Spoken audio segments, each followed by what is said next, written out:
meus amigos, tudo na paz, tudo tranquilo?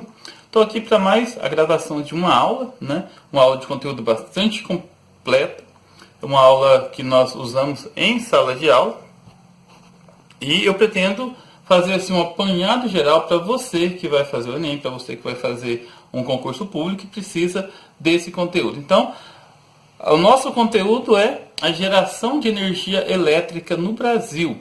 Então, observe bem, energia elétrica, aquela que é utilizada nas indústrias, no comércio, nas residências, não apenas recursos energéticos.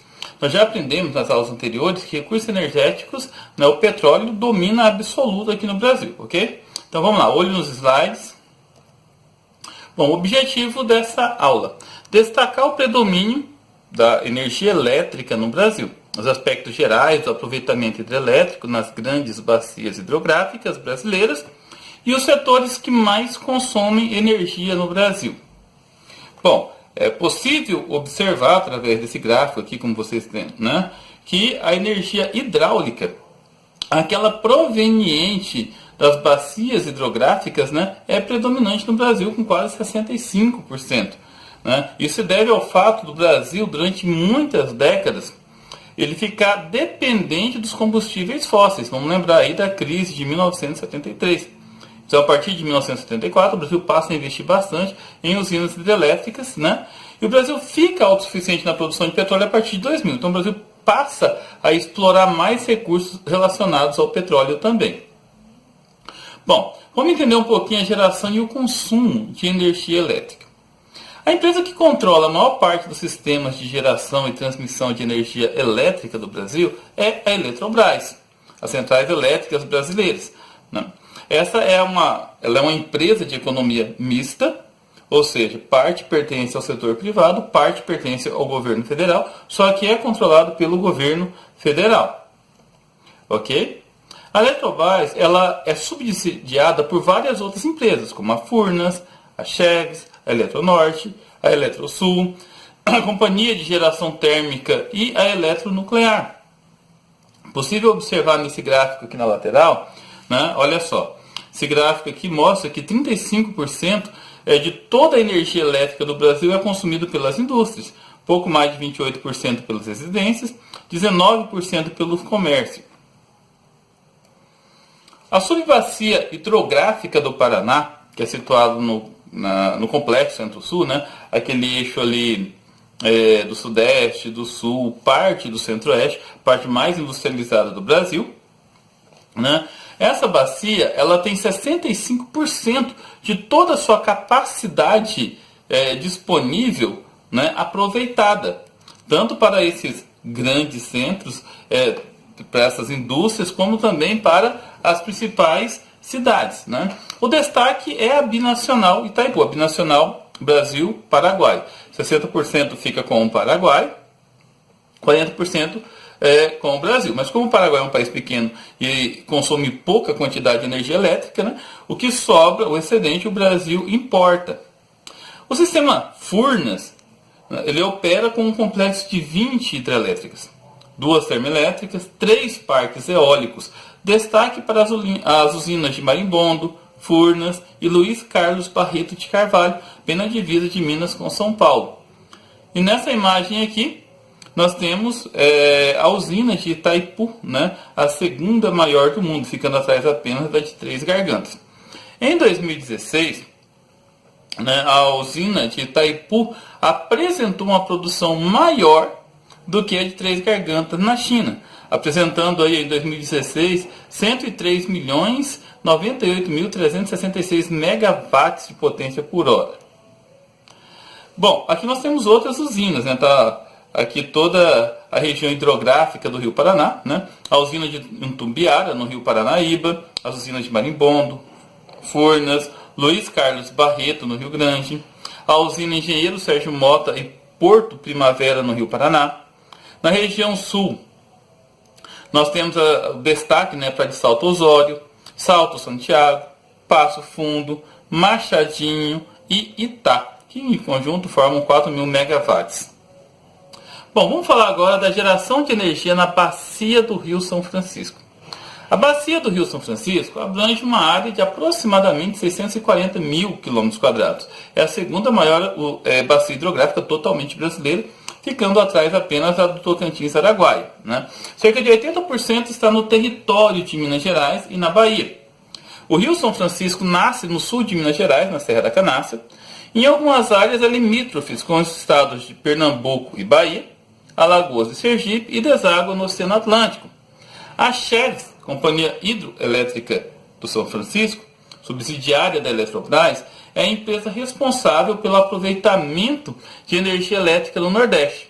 No Sudeste é a CEMIG.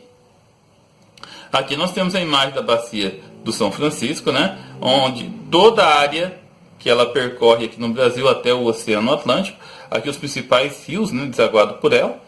Essa imagem aqui está um pouco melhor. Você pode observar aqui, ó, ela pega desde a usina de Três Marias, próximo à região de Belo Horizonte, entendeu? Ó, pega toda essa região, passa por todo o polígono da Seca.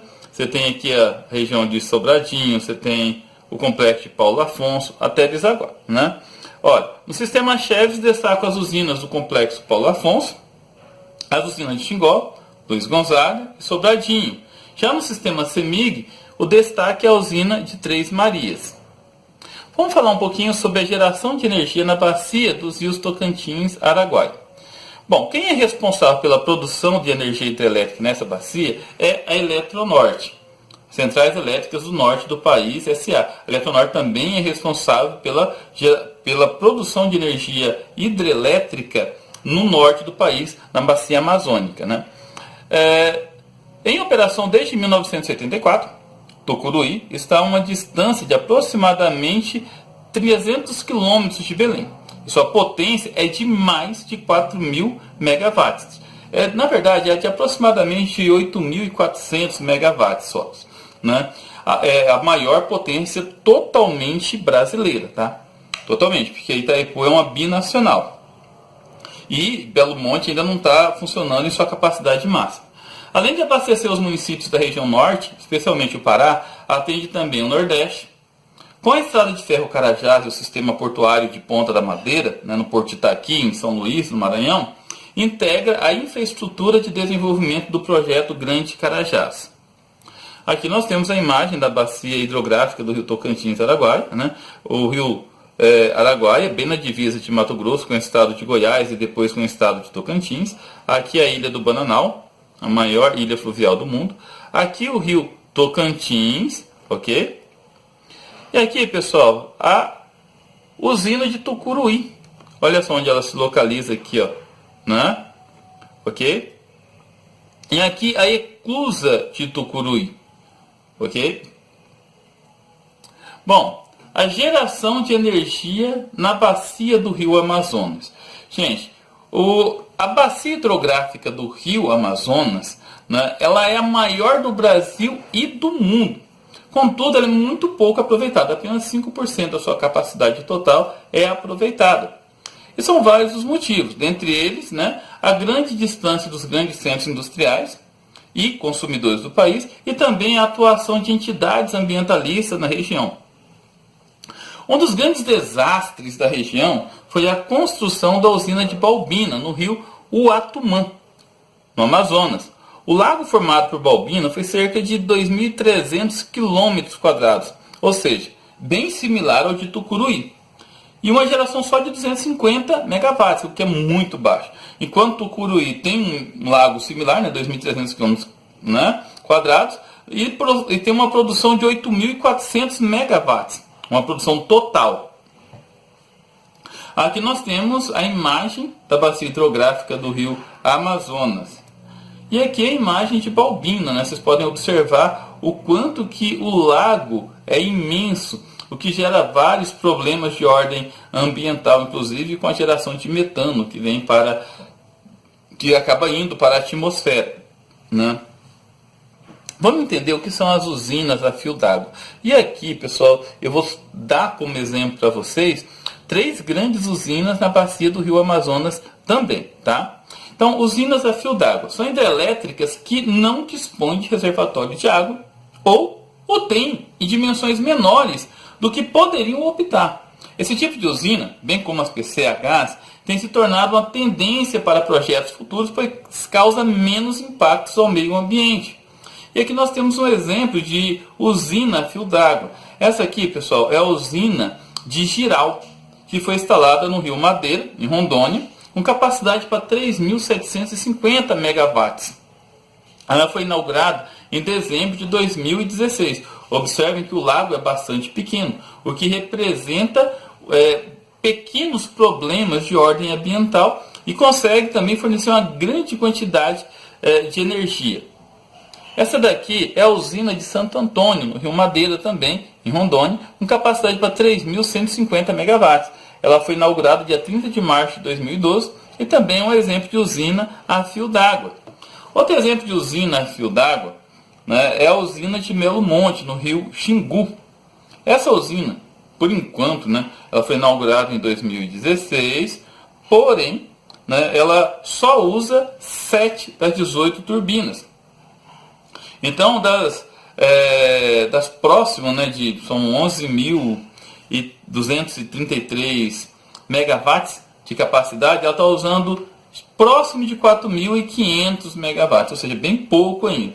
Né? É muito pela capacidade que ela pode. Então, a sua capacidade total, próxima de 12.000 megawatts, vai deixar ela como a terceira maior do mundo, atrás das de Três Gargantas, né, que tem uma capacidade para 20.500, e de Itaipu, que tem aí uma nacional, né, que tem a capacidade para 14.000 megawatts.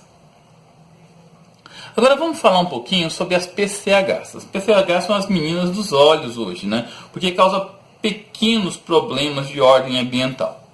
As pequenas centrais hidrelétricas, ou PCHs, são usinas hidrelétricas de tamanho e potência relativamente reduzido, conforme classificação feita pela Agência Nacional de Energia Elétrica, ANEEL, em 1997.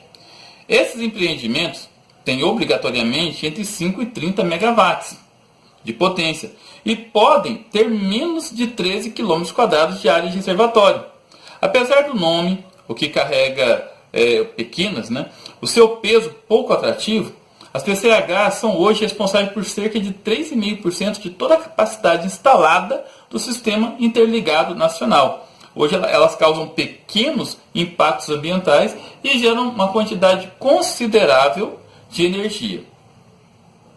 Bom, só para a gente poder refletir um pouco. As usinas hidrelétricas, elas são limpas? Elas são não poluentes? Pois é, pessoal, não são não. Tá? As usinas hidrelétricas, elas possuem grande quantidade de problemas para o meio ambiente, porque o rio precisa ser desviado para que a usina seja construída, e depois forma uma grande quantidade de lago, né? Ela ocupa uma área muito grande que alaga florestas, as florestas entram em decomposição e começa a liberar metano para a atmosfera. O outro contexto que é importante a gente levar em consideração é que as usinas hidrelétricas, elas têm uma perca de biodiversidade muito grande, então elas são energia suja, elas não são limpas, tá? É importante a gente lembrar disso daí. Ok? É isso aí, pessoal. Espero que vocês tenham curtido, espero que vocês tenham gostado. Foi uma aula bastante simples, mas o conteúdo bastante completo. Na próxima aula nós vamos falar sobre as fontes alternativas de energia. Ok? Fiquem com Deus e até a próxima. Bons estudos, galera!